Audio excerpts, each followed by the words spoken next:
Qala sahibul hikam, telah berkata pengarang kitab Al-Hikam, la tatruk adz-dzikra li'adami hudurika ma'allahi ta'ala fihi. Al-Imam As-Sukandari beliau berkata, jangan kau tinggalkan zikir karena tak mampu menghadirkan hatimu bersama Allah Ta'ala. Jangan kau tinggalkan zikir karena dirimu tak mampu menghadirkan jiwamu bersama Allah Ta'ala di dalam zikir tersebut. Tidak mampu khusyuk, li'anna ghaflataka an wujudi dzikrihi asyaddu min ghaflatika min wujudi dzikrihi. Karena sesungguhnya lalaimu dari zikir kepada Allah Ta'ala itu lebih berat, lebih berbahaya dibandingkan ghaflahmu dalam zikirmu kepada Allah Ta'ala. Sekali lagi, karena sesungguhnya kelalaianmu dari berzikir kepada Allah, artinya meninggalkan zikir kepada Allah dalam keadaan lalai, ya. Kelalaianmu dari zikir, karena di sini, kelalaianmu dari zikir kepada Allah itu lebih berat dosanya, lebih berat siksanya, lebih berat akibatnya dibandingkan kelalaianmu masih di dalam zikir kepada Allah, dibandingkan kelalaianmu di dalam zikir kepadanya. Artinya masih dalam kondisi zikir kepada Allah tapi kita belum bisa khusyuk, lebih baik dibandingkan zikir dibandingkan lalai yang tanpa zikir. Ini mah sudah ketika zikir saja lalai gitu, malah meninggalkan zikir, ya tambah abot maning, tambah susah untuk menghadapi serangan syaitan. Susah. Masih mending kita masih mau zikir walaupun kita belum bisa khusyuk, gak apa, terusin. Sampai kapan? Sampai bisa khusyuk. Ngaji juga begitu, nggak bisa-bisa ngaji terus, jangan ninggalin ngajinya. Sudah mah dengan ngaji saja bodoh, apalagi ninggalin ngaji, ya makin tambah belat bisa. Fa'asa ayyarfa'aka min dzikrin ma'a wujudi ghaflatin ila dzikri ma'a wujudi yaqzatin. Ila dzikrin ma'a wujudi yaqzatin ila dzikrin ma'a wujudi hudurin. Mudah-mudahan saja jika engkau tetap berzikir walaupun dalam keadaan masih ghaflah, mudah-mudahan saja Allah, ya, akan mengangkat derajatmu. Fasa ayyarfa'aka man dzukira ma'a wujudi ghaflatin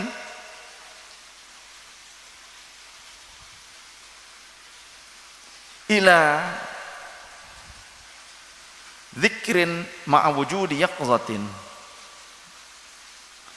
Fa'asa ayyarfa'aka min dzikrin ma'a wujudi ghaflatin ila dzikrin ma'a wujudi yaqzatin ila dzikrin ma'a wujudi hudurin. Semoga saja Allah akan mengangkatmu pada zikir atau menjadi berarti bukan Allah di sini, zikirnya, ya. Semoga saja zikirmu bisa mengangkatmu hingga mencapai derajat pada zikir yang bersamai atau menyamai dengan hadirnya jiwa kepada Allah Subhanahu wa taala, yang disertai dengan wujudnya kehadiran jiwa kepada Allah Subhanahu wa taala. wa min dzikrin ma'a wujudi hudurin ila dzikrin ma'a ghaibatin amma siwal madhkuri. Dan dari zikir bersama wujudnya kehadiran hati menuju kepada zikir yang disertai hilangnya segala sesuatu selain yang sedang disebut namanya, yakni Allah. Ini makom fana nih ya. Kita dari tidak hudur hatinya, tidak khusyuk hatinya, tapi masih mau zikir, teruskan. Sampai kapan? Sampai hati kita bisa hudur jiwa kita kepada Allah Subhanahu wa taala, sampai teruskan lagi sampai hilangnya segala sesuatu selain yang sedang kita zikiri, yakni selain Allah taala. Hilangkan segala hal, segala rupa apapun, segala ingatan apapun kecuali Allah Subhanahu wa taala yang sedang kita sebut itu. Wa ma dzalika 'ala Allahi bi'aziz.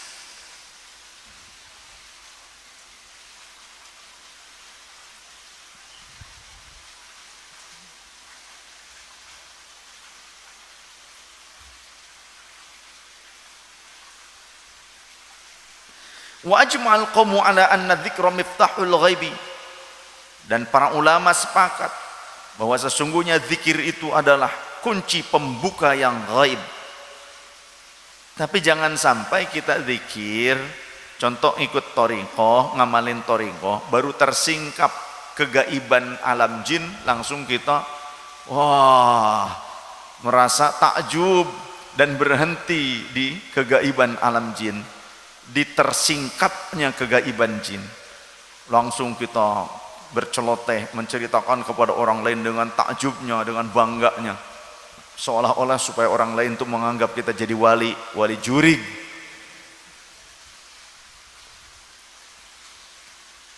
Tujuan kita berthariqah bukan berhenti di alam jin, bukan supaya takjub dengan alam jin, belum seberapa itu. Nanti kalau naik lagi ke alam malakut, alam jabarut, lebih indah lagi, lebih aneh lagi. Jangan berhenti, itu masih alam. Harusnya terus thariqah kita benar-benar diresapi oleh seluruh jiwa raga kita. Raganya kita bukan hanya lidah yang mengamalkan thariqah, yang sadar dengan kalimat la ilaha illallah. Tidak ada Tuhan yang hak untuk disembah. Tuhan yang menciptakan aku, yang memberikan rezeki kepadaku, yang memberikan hidup kepadaku, yang mampu mewafatkan aku, yang akan minta pertanggungjawaban kepada aku. Tuhan yang menciptakan alam semesta segala rupa, Allah yang memampukan segala rupa, dan Allah yang punya hak menggenggam diriku. Apapun Allah bisa melakukannya terhadap diriku. Jangan cuma lidah kita yang sadar dengan itu, tapi kolbu ngamplang kemana-mana, pikiran ngamplang kemana-mana, mata kemana-mana, telinga kemana-mana. Zikir la ilaha illallah tapi masih senep gibah, itu ya. Zikir sih la ilaha illallah tapi gibah tuh tiap saat, kalau ngumpul aja pasti gibah. Awas, hati-hati, daripada ngumpul gibah mendingan zikiran, semaan Al-Quran, tadarusan, ya, sholawat burdahan, ratiban, mendingan gitu. Ini mah tiap ngumpul gibah, ngumpul gibah. Wajadibul khairi, zikir itu bisa menjadi penarik kebaikan. Wa anisul mustawhish wa mansyurul wilayati fala yambaghi tarkuhu. Oleh karenanya jangan sampai kalian meninggalkan, tidak pantas meninggalkan zikir hanya karena belum bisa untuk khusyuk. Walau ma'al ghaflati, walaupun kalian masih ghaflah, jangan tinggalkan zikir tersebut. Walau lam yakun min syarafil dzikri illa annahu la yutawaqqatu bi waqtin lakana dzalika kifayatun fi syarafihi. Qala ta'ala alladzina yadhkuruna Allaha qiyaman wa qu'udan wa 'ala junubihim. Dan sesungguhnya dalam sehari semalam itu, sesungguhnya menurut para ulama, kita itu harus ada satu waktu minimal, ya. Kalau kita tak mampu seluruh waktu untuk bisa bersama Allah, zikir bersama, ya, artinya kolbu kita senantiasa terpaut kepada Allah, zikir kepada Allah, ingat kepada Allah. Kalau tak mampu dalam 24 jam itu, setidaknya ada bagian-bagian tertentu yang kita gunakan dari waktu-waktu tersebut untuk berzikir kepada Allah Subhanahu wa ta'ala. Maka dengan kemuliaan zikir tersebut, maka seluruh waktu yang 24 jam itu akan menjadi mulia bagi orang tersebut, karena dalam 24 jam ada waktu-waktu tertentu yang digunakannya untuk berzikir kepada Allah, maka seluruh waktu itu akan menjadi mulia, akan dibuat mulia oleh Allah kepada orang tersebut. Berzikirlah kalau mampu setiap saat. Sebagaimana Allah berfirman, alladzina yadhkurunallaha qiyaman wa qu'udan wa 'ala junubihim. Orang-orang yang berzikir kepada Allah dalam keadaan sambil berdiri, wa qu'udan sambil duduk, kemudian sambil tiduran. Andai pun kita dalam kondisi memang lelah, sambil tiduran zikirnya, enggak apa-apa, sambil tiduran zikir. Jangan ninggalin zikir.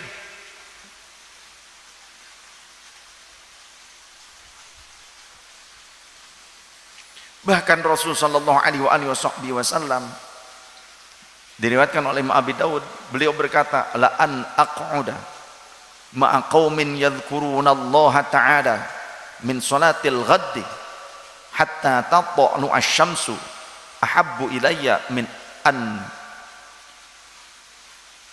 a'taqa arba'atan min waladi Ismaila. Sungguh pastinya, ya, pakai lam taukid, pakai anak juga,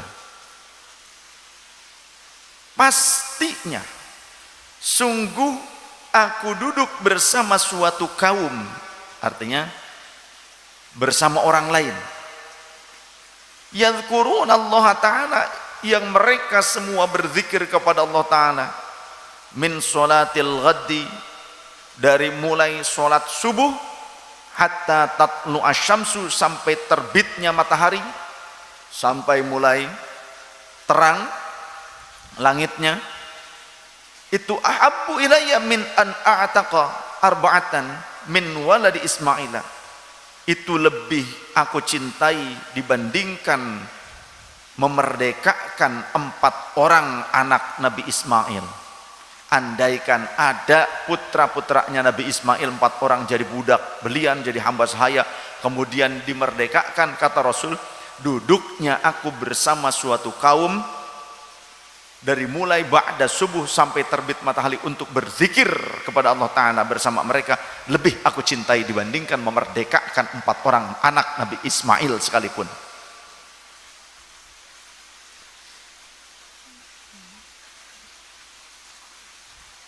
Wala an aq'uda ma'a qaumin yadhkurunallaha ta'ala min sholatil asri la an taghruba syamsu ahabbu ilayya min an a'taqa arba'atan.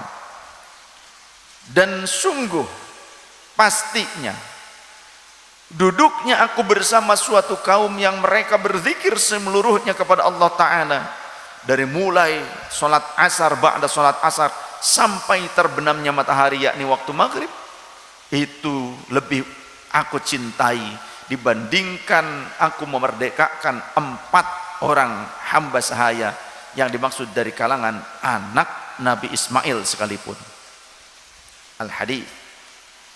Jadi jangan pernah kita malas untuk sampai ke majelis zikir, majelis thariqah seperti ini. Ya.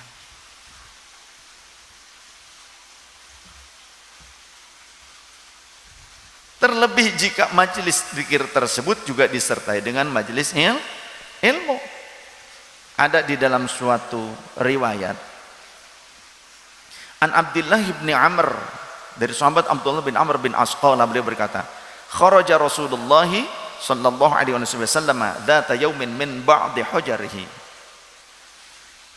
Baginda Rasul sallallahu alaihi wasallam keluar dari rumahnya di suatu hari dari salah satu rumah istrinya. Fadakhalal masjidah, kemudian beliau memasuki masjid. Fa idzan huwa bihalqataini, ternyata beliau menyaksikan ada dua kelompok manusia yang sedang berkumpul di dalam masjid. Ada dua kelompok orang yang berkumpul di dalam masjid. Ihdahuma, salah satunya yaqra'unal Qur'ana wa yad'unallaha. Salah satu kelompok sedang membaca Al-Qur'an bersama-sama, rame-rame membaca Al-Qur'an dan berdoa bersama kepada Allah Ta'ala. Wal ukhra, sedangkan yang lainnya yata'allamuna wa yu'allimuna, sedang ada proses belajar mengajar, ngaji, sedang ngaji. Faqala an-nabiyyu sallallahu alaihi wasallam, faqala an-nabiyyu sallallahu alaihi wasallam, maka baginda Rasul berkata, kullun ala khairin, semuanya sedang berada dalam kebaikan. Haula'i yaqra'unal Qur'ana wa yad'unallaha, itu mereka yang satu itu, satu kelompok itu sedang membaca Al-Qur'an semuanya dan berdoa semuanya bersama-sama kepada Allah. Fa in syaa'a a'tahum, jika Allah berkehendak, Allah bisa memberikan apa yang mereka minta. Wa in syaa'a man'ahum, tapi jika Allah tidak berkehendak, Allah tidak akan memberikan. Jika Allah berkehendak lain, maksudnya Allah tidak akan memberikan permintaan mereka. Bisa saja itu urusan Allah. Tapi wa haula'i yata'allamuna yu'allimuna, tapi kelompok yang itu tuh, yang satu lagi, mereka sedang melakukan belajar mengajar, sedang ngaji. Wa innama bu'ithtu mu'alliman, dan sesungguhnya aku diutus sebagai seorang pengajar, seorang muallim, diutus untuk memberikan pengajaran. Fajalasa ma'ahum, maka lantas saat itu Rasulullah kemudian duduk bersama orang-orang yang sedang melakukan belajar mengajar, sedang ngaji. Maka jangan sampai di antara kita ada yang orang senangnya ngikut istighosahan, ikut ratiban, tahlilan, akan tetapi gak senang dengan pengajian, kajian ilmiah seperti ini. Aneh banget tuh. Nyari kalau ada maulidan dicari, nyari kalau ada tahlilan dicari. Kan ada barokah katanya, berkat, tiblek, ya tentengan kan, panganan. Tapi kalau ngaji males, banyak yang begitu. Ya, jangan salah kita dalam menjadi hamba Allah.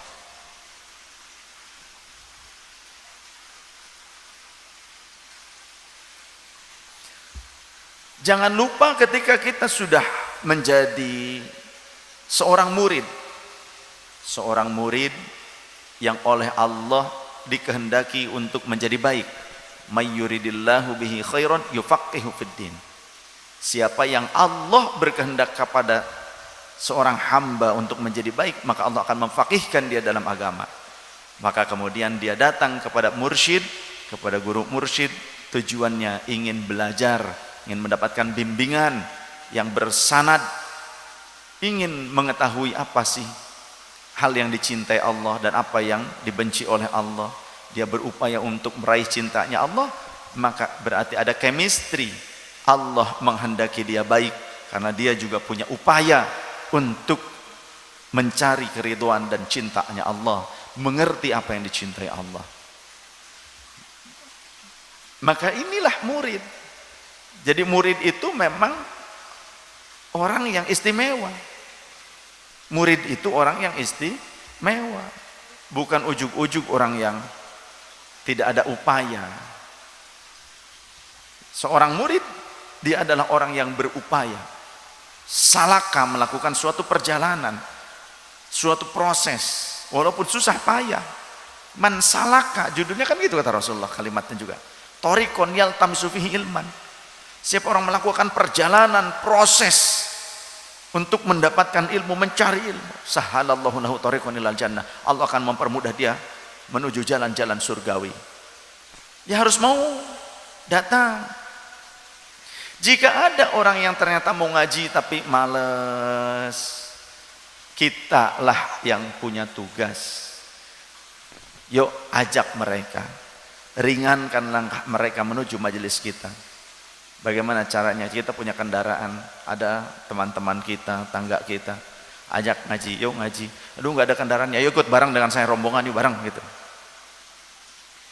Mudah-mudahan kita termasuk ke dalam kelompok orang-orang yang menjadi wasilah terbukanya kebaikan. Sehingga an Anas bin Malik qala, diriwayatkan dari sahabat Anas bin Malik radhiyallahu anhu, beliau berkata, qala Rasulullah sallallahu alaihi wasallam, baginda Rasul bersabda, inna minan nasi mafatihan lil khairi, sesungguhnya ada di antara manusia yang dijadikan oleh Allah menjadi pembuka kebaikan. Tuh,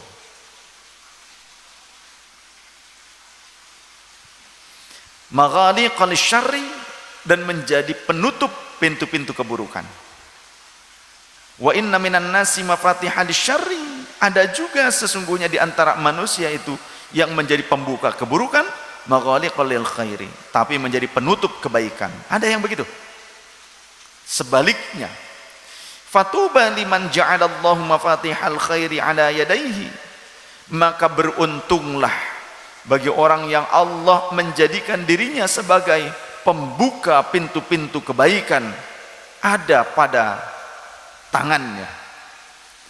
Wa wailul liman ja'alallahu mafatihasy syarri ala yadayhi, dan semoga kerugian dan kecelakaan akan diperuntukkan bagi orang yang dijadikan oleh Allah sebagai pembuka keburukan pada dirinya, pembuka keburukan yang ada pada tangannya. Artinya tangan-tangannya itu menjadi sebab-sebab keburukan terjadi. Sedangkan tuba, keberuntungan, semoga dicurahkan bagi orang yang perbuatannya, yadaihi itu maksudnya bukan tangan, tapi makna yang lebih dalam adalah perbuatannya menjadi wasilah pembuka-pembuka kebaikan. Wallahu a'lam bishawab. Semoga kita semua dijadikan oleh Allah sebagai manusia-manusia yang perilaku kita, perbuatan kita menjadi pembuka pintu kebaikan dan penutup pintu keburukan, sehingga kita tidak dijadikan oleh Allah, juga keluarga anak keturunan kita tidak dijadikan satupun oleh Allah menjadi wasilah pembuka keburukan dan penutup kebaikan. Semoga Allah mengistiqomahkan kita. Wallahu a'lam bishawab. Hadanallahu wa iyyakum. Subhanakallahumma wa bihamdika asyhadu an la ilaha illa anta astaghfiruka wa atubu ilaik.